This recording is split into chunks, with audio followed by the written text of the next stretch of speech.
স্কন্দ পুরাণ অনুযায়ী বিজয়া একাদশীর ব্রত পালন করলে সেই ব্যক্তির জয় নিশ্চিত।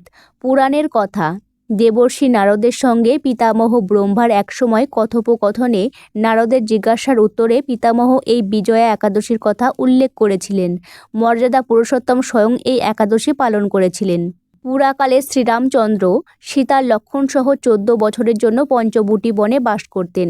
ভগবান রাম আপাত দৃষ্টিতে একজন সাধারণ মানুষের মতো দুঃখে বিভ্রান্ত হয়ে পড়েন। তার প্রিয় স্ত্রীর সন্ধান করতে গিয়ে রামের মৃতপ্রায় জটায়ুর সঙ্গে সাক্ষাৎ হয়। মহান ভক্ত শকুন জটায়ু রামকে তার প্রিয় সীতাকে রাবণ কিভাবে অপহরণ করেছিল তা বলার পর দেহ ত্যাগ করে বৈকুণ্ঠে ফিরে যান সীতা উদ্ধারের জন্য। এরপর রাম এবং বানরদের রাজা সুগ্রীব বন্ধু হয়ে ওঠেন। তারা একসাথে বানর এবং ভালুকের একটি বিশাল সেনাবাহিনী সংগ্রহ করে এবং তার মন্ত্রী হনুমানজিকে লঙ্কায় পাঠান, যেখানে তিনি অশোক বাগানে মাতা জানকীকে মানে সীতা দেবীকে দেখতে পান। তিনি ভগবান রামের বার্তা পৌঁছে দেন এবং আংটিটি দেখিয়ে পরমেশ্বর ভগবান শ্রীরামের প্রতি মহান সেবা করার জন্য তার সত্যতা প্রমাণ করেন। সুগ্রীবের সাহায্যে ভগবান রাম লঙ্কার দিকে অগ্রসর হলেন। রাবণের লঙ্কায় পৌঁছানোর একমাত্র উপায় ছিল সমুদ্র পার হওয়া। বানর বাহিনী নিয়ে সমুদ্রের তীরে পৌঁছে তিনি বুঝতে পারলেন সমুদ্রের জল অস্বাভাবিকভাবে গভীর এবং প্রতিকূল। তাই তিনি লক্ষ্মণকে বললেন, হে সুমিত্রা নন্দন, আমরা কিভাবে এত পুণ্য অর্জন করতে পারি যে এই বিশাল সমুদ্র বরুণ দেবতার অগভীর অবস্থল অতিক্রম করতে পারব? আমি এটি অতিক্রম করার কোনো সহজ উপায় দেখতে পাচ্ছি না, কারণ এটি হাঙ্গর এবং অন্যান্য হিংস্র জলজ প্রাণীতে পরিপূর্ণ। লক্ষ্মণ উত্তর দিলেন, হে সর্বশ্রেষ্ঠ জীব, হে আদি পুরুষ, মহান ঋষি দার্লভ্য এখান থেকে মাত্র 4 ক্রোশ দূরে একটি দ্বীপে বাস করেন। হে রাঘব, তিনি অতি বৃদ্ধ এবং জ্ঞানী। আসুন আমরা তার কাছে যাই, তার দর্শন করি এবং তাকে জিজ্ঞাসা করি কিভাবে আমরা নিরাপদে আমাদের লক্ষ্যে পৌঁছতে পারি। রাম ও লক্ষ্মণ জ্ঞানী দার্লভ্য মুনির আশ্রমে গেলেন। তার কাছে এসে দুই ভগবান তাকে শ্রদ্ধা ভরে প্রণাম করলেন।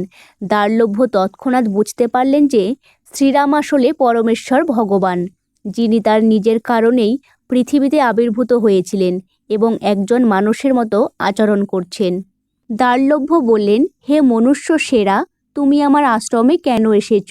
রাম বললেন, হে মহান দ্বিজাত ব্রাহ্মণ, আমি আমার কপিল যোদ্ধাদের দল নিয়ে সমুদ্র তীরে এসেছি, যাতে তারা সমুদ্র পার হয়ে লঙ্কা এবং রাবণের নেতৃত্বে তার রাক্ষস দলকে জয় করতে পারে।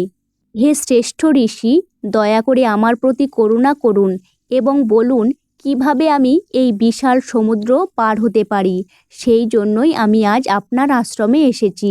ঋষি বললেন, হে প্রভু শ্রীরাম, আমি আপনাকে সর্বশ্রেষ্ঠ উপবাসের কথা বলবো, যা পালন করে আপনি অবশ্যই রাবণকে জয় করবেন এবং চিরকাল মহিমান্বিত হবেন। দয়া করে এখন পূর্ণ মনোযোগ দিয়ে শুনুন। একাদশীর আগের দিন সোনা, রূপা বা তামার তৈরি একটি জলপাত্র তৈরি করুন। যদি এই ধাতুগুলি পাওয়া না যায় তবে মাটিও কাজ করবে। পাত্রটি বিশুদ্ধ জল দিয়ে পূর্ণ করুন এবং তারপর আম্র পল্লব দিয়ে সুন্দরভাবে সাজান। এটিকে একটি পবিত্র বেদির ওপর রাখুন।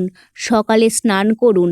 ফুলের মালা এবং চন্দনের লেপ দিয়ে জলপাত্রটিকে সাজান এবং পাত্রের ওপরে অবতল ঢাকনায় জব, ডালিম এবং নারকেল রাখুন। এখন পরম ভালোবাসা এবং ভক্তির সাথে জলপাত্রের দেবতা রূপে পূজা করুন এবং তাকে ধূপ, চন্দন, ফুল, একটি ঘি প্রদীপ এবং নৈবেদ্য অর্পণ করুন। জব ইত্যাদিতে ভরা ঢাকনার ওপরে ভগবান শ্রীনারায়ণের একটি মূর্তি রাখুন। একাদশীর দিন সকালে স্নান করে জলপাত্রটিকে চন্দন কাঠের পেস্ট এবং মালা দিয়ে সাজিয়ে তুলুন।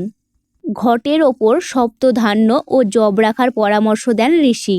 সুগন্ধ, ধূপ, দীপ ও নৈবেদ্য দিয়ে পুজো করার কথা বলেন মুনি। তারপর সেই ঘটের সামনে বসে উত্তম কথাবার্তা, শুদ্ধ কার্য করে দিন কাটানোর পরামর্শ দেন এবং রাত্রি জাগরণের প্রস্তাব দেন। অখণ্ড ব্রতর সিদ্ধির জন্য ঘিয়ের প্রদীপ প্রজ্বলিত করতে বলেন। দ্বাদশীর প্রভাত হলে জলপাত্রটি পবিত্র নদীর তীরে এমনকি একটি ছোট পুকুরের তীরে নিয়ে যান। সঠিকভাবে পূজা করার পর ওপরে উল্লেখিত সমস্ত উপকরণ সহ এটি একজন শুদ্ধ হৃদয় ব্রাহ্মণকে বৈদিক জ্ঞানে বিশেষজ্ঞকে উৎসর্গ করুন। যদি আপনি এবং আপনার সামরিক সেনাপতিরা এইভাবে বিজয়া একাদশী পালন করেন তাহলে আপনি অবশ্যই সর্বত্র বিজয়ী হবেন।